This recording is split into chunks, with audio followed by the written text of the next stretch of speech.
Le chef du gouvernement, Anatole Koliné-Makossoe, et le diplomate français François Barato avaient convenu de se voir régulièrement pour échanger sur leurs actions respectives, pour faire des points d'étape des relations de coopération entre les deux pays.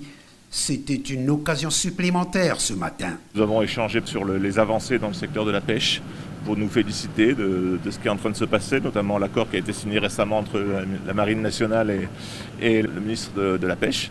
Donc ça c'est une bonne chose pour espérer préserver la ressource halieutique du Congo.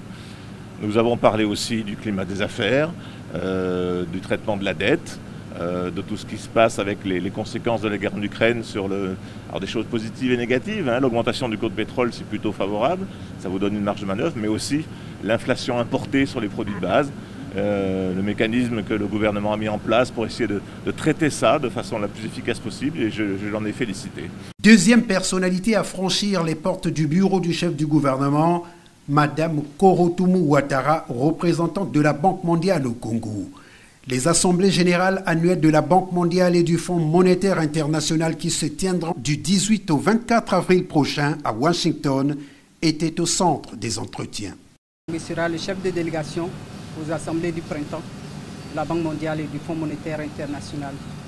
Donc nous sommes venus échanger avec lui sur ce qu'il y a au programme et les différentes rencontres qui ont été organisées pour lui lors de son passage à Washington. Le groupe de la Banque mondiale et le FMI, deux institutions qui fournissent des financements, des conseils et d'autres solutions qui permettent aux pays de faire face aux enjeux de développement les plus urgents.